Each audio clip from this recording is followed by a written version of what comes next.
Can you almost feel the imaginary gun on your temple because Anna Hazare has said that electoral reforms is next on his agenda, and very soon you might have Anna Hazare holding, that gun to The, your.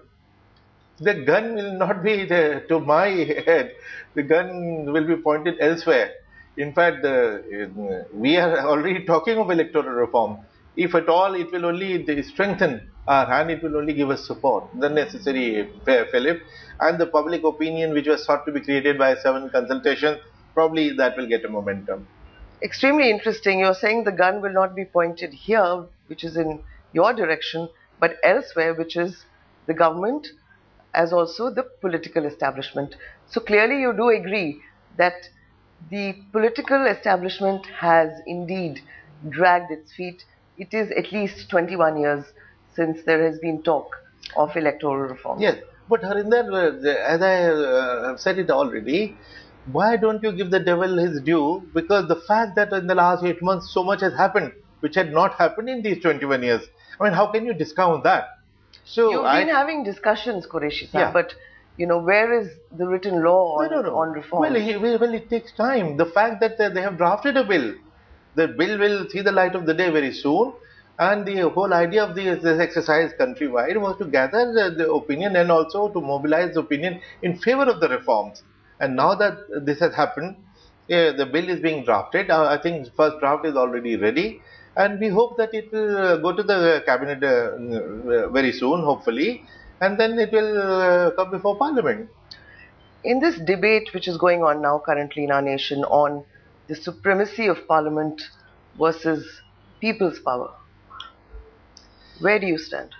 Well, I think Parliament represents the people. Parliament power is people's power only. Now, street power and Parliament power cannot be taken as being in conflict.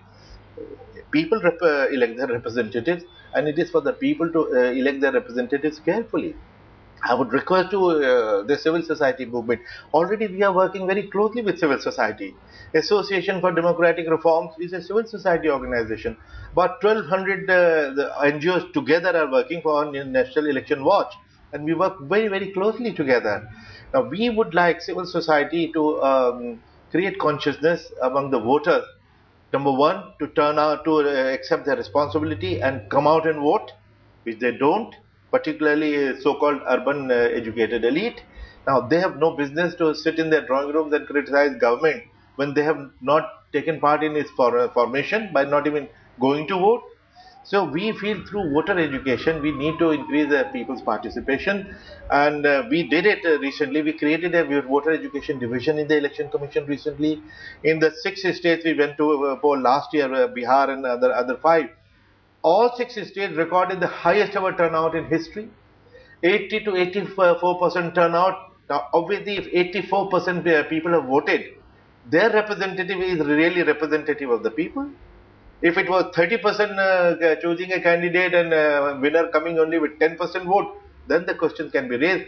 But I think the answer lies in voter education, and civil society movement, I'm sure and I hope, will help in creating voter education like never before.